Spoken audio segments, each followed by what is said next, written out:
Joining me now is my NBC News colleague, Vaughn Hillyard, who just got back from his second favorite home, Iowa, where he spent some time with the Republican presidential field. So, Vaughn, Sununu staying out of the race, I think maybe a bit of a surprise to those of us that have been tracking it. But what was the big surprise was how declarative he was in sounding the alarm that Trump can't win in 2024. Are Republican voters listening? Especially, you talked to so many of them in Iowa this week.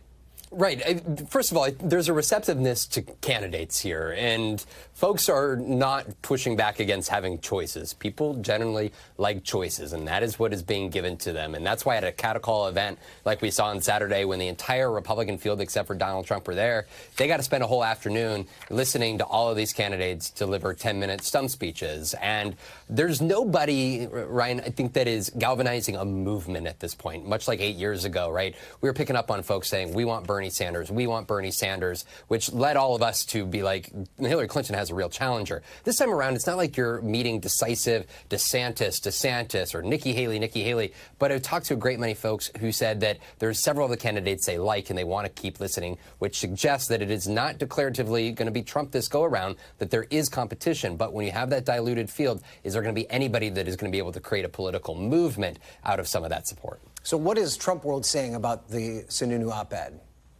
You know, for Sununu here at this point, we should note that Donald Trump is working on a campaign track as well as an investigations lawyer track. Right now, today, his focus on his social media account was very much the legal end of which his lawyer is meeting with the Department of Justice today. As for Sununu is declarative that candidates, if they're not doing well in polling, should be out by Christmas here. And Donald Trump has welcomed a growing field. And I don't think we should move past, Ryan, the fact that today his former Vice President, Mike Pence, formally filed his paperwork. Not since Vice President Nance Garner back in 1940 challenged Franklin Delano Roosevelt for the presidency have we seen this sort of relationship of Vice President challenging his former president, right? This is something that is unusual, but it is the Republican Party in 2023 here.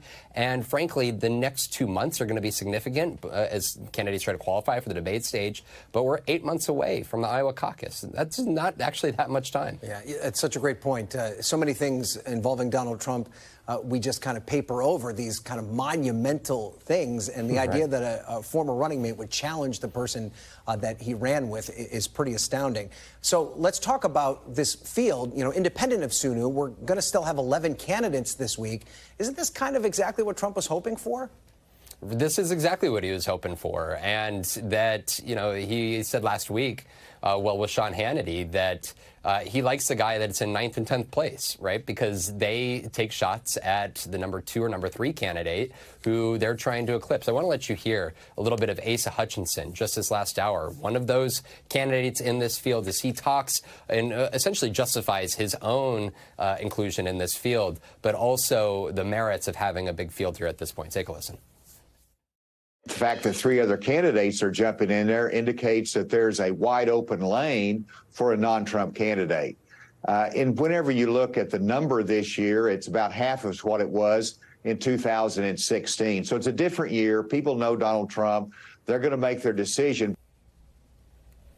And folks like Asa Hutchinson, Ryan, they're going to be competing with some of these other candidates with 1%, 2%, 3% just to get onto the stage. So much of their attention here this summer, it should be on them getting on the debate stage rather than focusing on Donald Trump, the front runner. Yeah, and then they also have to meet that unique donor threshold, which is going to be very difficult for these candidates who are barely registering in the polls. All right, Vaughn, excellent report. Thank you as always. Thanks for watching our YouTube channel. Follow today's top stories and breaking news by downloading the NBC News app.